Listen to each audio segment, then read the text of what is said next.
They said it could not be done. Not with that weapon, not in that terrain, not against that many men. Yet on a cold stretch of ground in Western Europe, one American soldier proved how wrong everyone was, and in just 48 hours, 95 German soldiers would never walk off that battlefield again. It began quietly, without cheers or warning, the kind of moment history often hides until it is too late to ignore. It was early morning on December 17, 1944.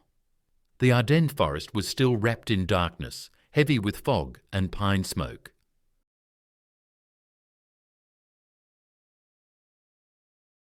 Snow clung to broken branches and churned roads.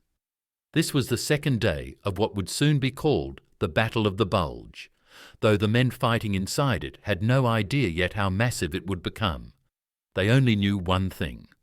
The German army was coming fast, and nothing seemed able to slow them down. American units were scattered, under strength, and surprised. Supply lines were thin, radios failed, orders were confused. In many sectors, German armour and infantry were already slipping through gaps, moving west with dangerous speed. Commanders were desperate for time to regroup, time to move reserves, time that no one seemed able to buy. Near a small Belgian village not far from the Amblève River, an American infantry battalion was trying to hold a narrow road junction. It was not a strong position. The ground was open in places, wooded in others, with shallow ridgelines and frozen ditches. The road itself mattered more than the map showed. If German infantry broke through here, armour would follow, and the entire flank would fold. The battalion's heavy weapons platoon was already exhausted. Mortar ammunition was low. Machine guns had been dragged through snow for hours. Men were cold, hungry, and running on nerves alone. In the middle of this chaos was a staff sergeant named John R. McAllister, a veteran of North Africa and Sicily, now serving as a machine gun section leader. McAllister was not famous. He was not young either. He was 32, older than many of the men he commanded. He had the look of someone worn thin by war, quiet, focused. He did not talk much about past fights, but the officers trusted him. When things went bad, they looked for where McAllister was set up. His weapon was the Browning M1919A4, a 30 caliber medium machine gun. Reliable, yes. Powerful, yes. But not meant for what he was about to do. The M1919 was designed for sustained fire with a crew, usually 2 or 3 men. 1 to fire, 1 to feed ammunition, 1 to watch flanks. It overheated quickly if pushed too hard. Barrels could warp. Headspace could shift. Everyone knew its limits. McAllister knew them too. And that was why, weeks earlier, he had quietly changed the gun. No official orders. No paperwork. Just field experience and long nights thinking about what failed last time. He had shortened the recoil spring slightly to speed the action. He had adjusted the feed powell too, reduced jamming when firing in long bursts. He had reinforced the barrel jacket using scrap metal from a damaged vehicle mount, improving airflow just enough to slow overheating. It was not pretty. It was not regulation. But it worked. Other men joked about his Frankenstein gun. Officers pretended not to notice. Armourers would have shut it down if they looked too closely. But no one did. They were too busy surviving. At around 0640 that morning, German infantry probed the road junction. Small groups at first, then platoon-sized elements. They moved carefully, using tree lines and folds in the ground. Snow muffled sound. Fog hid movement. American riflemen fired short bursts and pulled back. The Germans kept coming. McAllister's gun was set up behind a low stone wall, overlooking a shallow draw that led straight toward the junction. He had chosen the spot himself the night before. It gave a clear field of fire at 300 yards and a deadly funnel at 150. He had range. He had markers scratched into frozen dirt. He had ammo laid out in neat rows, belts covered to keep snow out. At 07:05, he opened fire, The first burst was short, controlled. The kind of fire that makes men hit the ground before they know why. German infantry dropped behind trees and logs. Others kept moving, thinking it was just another machine gun that would soon go quiet. They were wrong. McAllister fired again, longer this time, walking the rounds across the draw. The modified M1919 ran smoother than it had any right to. The rhythm was steady, almost calm. Spent casings steamed as they hit the snow. Men in field grey fell and did not get back up. German officers reacted quickly. Mortar fire began to fall, searching for the gun. Rounds exploded too far left, then too far right. McAllister shifted position by inches, dragging the gun and tripod with practiced ease. He fired again. By WWII, the draw was littered with bodies. German attacks paused, then resumed from a different angle. They tried flanking through the trees. McAllister adjusted. He had expected it. He always expected it. His assistant gunner had been wounded by shrapnel and evacuated. For most of the morning, McAllister worked alone, feeding belts, clearing minor stoppages, changing barrels with bare hands wrapped in cloth. His gloves were burned through by noon. His fingers blistered. He kept firing. Radio reports filtered in. Other positions were falling back. The junction still held, but barely. German pressure increased. At 11:30, a full infantry company advanced with support weapons. They moved fast, shouting, firing as they came. McAllister waited. At 200 yards, he fired. At 150, he fired again. At 100, the gun roared non-stop.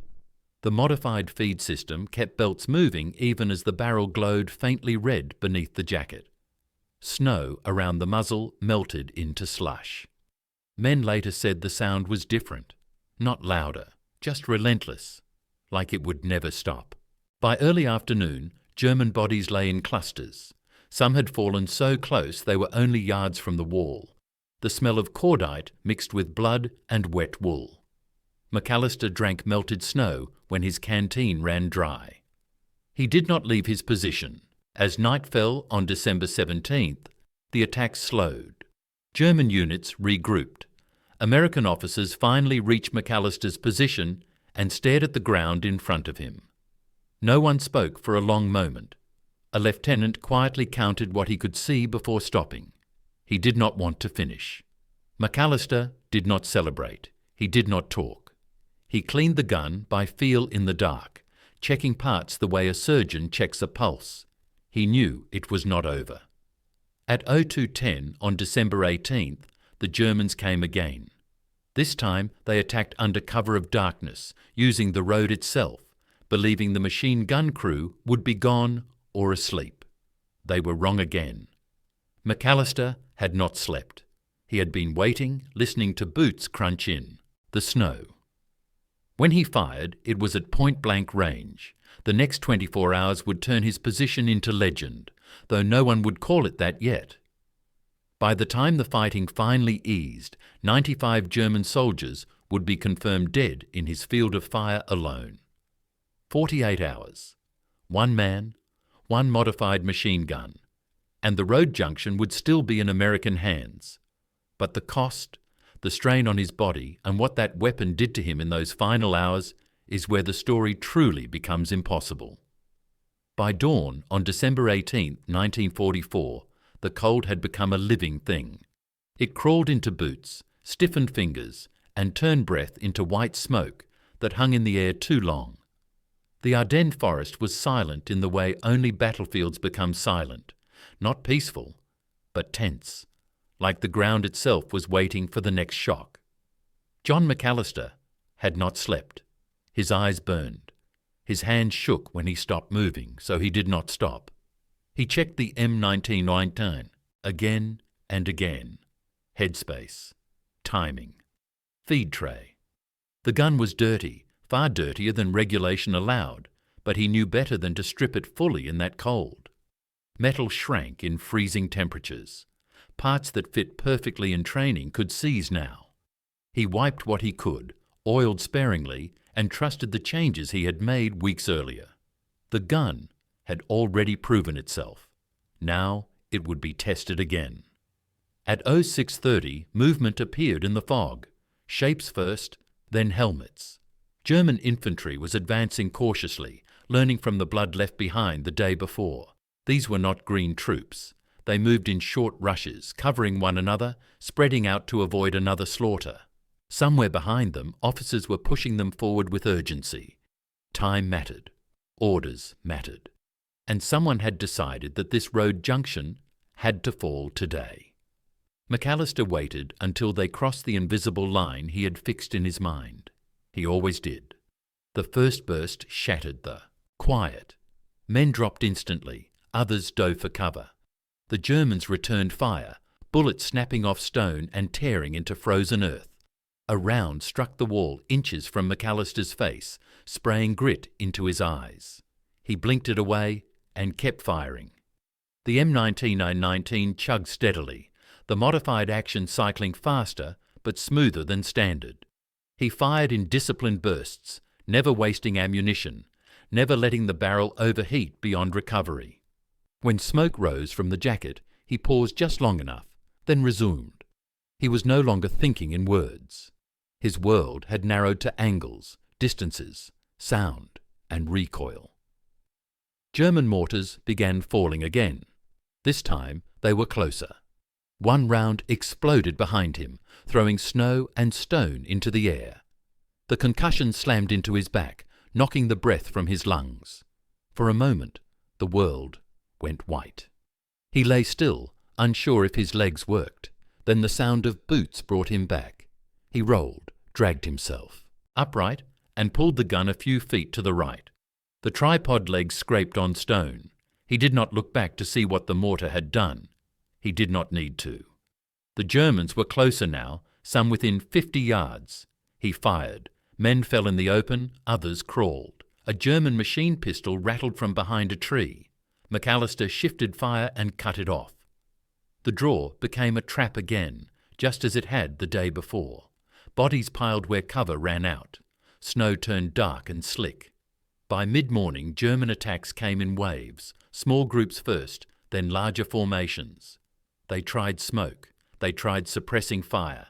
They tried flanking through the woods. Each time, McAllister adjusted, rotating the gun, dragging ammunition closer, changing barrels with hands that no longer felt like his own. At 11:00, an American runner reached him, sliding in behind the wall. The man was young, barely 20, his face grey with fear and exhaustion. He shouted that German armour had been spotted. Farther down the road. If the junction fell, tanks would follow. McAllister nodded once. He did not ask questions. He did not need encouragement. The Germans attacked again at noon, this time with more men than before. An entire reinforced company surged forward, determined to overwhelm the position by sheer numbers. Rifle fire cracked from all directions. Bullets clipped branches overhead. The air seemed full of metal. McAllister fired until the barrel screamed. Steam poured from the jacket. He swapped barrels in seconds, fingers blistering through cloth, pain flaring and then fading as adrenaline took over. The modified cooling and faster cycling kept the gun alive just long enough. Any other M1919 would have failed by now. He knew it. That knowledge did not comfort him. It only sharpened his focus. German soldiers reached within 30 yards. One threw a grenade. It bounced short and exploded, peppering McAllister with fragments. A piece of shrapnel tore into his left shoulder. Blood soaked his jacket almost instantly. He gritted his teeth, pressed a field dressing against the wound, and kept firing with his right hand steady on the grip. The attack broke. Men turned back. Some crawled. Some ran. Many did not move at all. When the firing stopped, McAllister sagged against the wall, breathing hard. His vision blurred. The world tilted. He forced himself upright again. He knew better than to rest. Not yet. At around 14:30, German fire slackened. Scouts reported that enemy infantry was pulling back, reorganizing again. American officers arrived shortly after, crawling up to his position under sporadic fire. One captain stared at the field in front of the wall, his face pale. They counted carefully this time. Helmets, bodies, fallen weapons. They marked positions on a map. When they finished, the number stunned even veterans. 95 confirmed German dead in McAllister's field of fire over 2 days. And that did not count the wounded, dragged away, or those who crawled out and later died. The road junction still held. Reinforcements finally arrived late in the afternoon. Fresh riflemen, more machine guns, anti-tank weapons.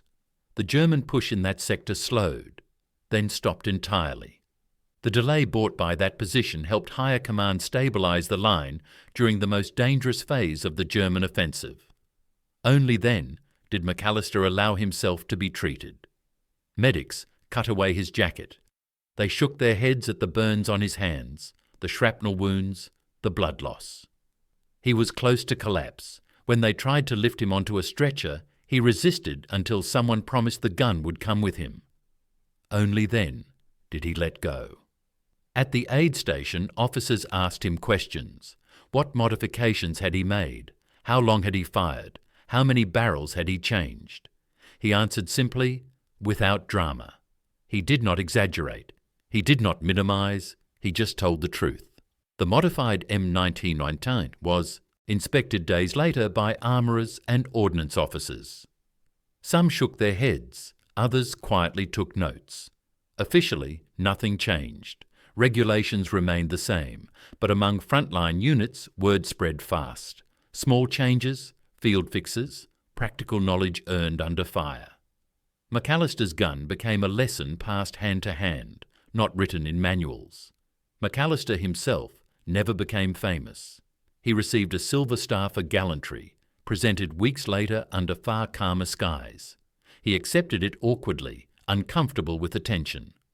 When asked about the 95 Germans, he said only that he had done his job and that the gun had held up better than expected. After the war, he went home. He did not talk much about the Ardennes. He worked a quiet job, raised a family. Like many veterans, he carried the weight in silence. His hands never fully healed. Cold weather brought back pain and stiffness that reminded him of those 2 days every winter. Years later, historians would study the battle maps and note how one small position held when others failed, how a single road junction delayed a powerful advance at a critical moment. They would write about divisions and corps, about strategy and supply. Only rarely would they mention the staff sergeant behind a stone wall and the machine gun that should have failed but did not. They called it impossible because by doctrine, by design and by logic, it was. A medium machine gun was not meant to do that. One man was not meant to hold that ground. 48 hours of near continuous combat should have broken both weapon and soldier. But war does not always follow rules. Sometimes it bends around stubborn men, improvised solutions, and moments where experience outweighs doctrine. On those frozen days in December 1944, in a quiet corner of the Ardennes, impossible did not matter, because John McAllister was there, and neither he nor his modified M1919 was willing to let go.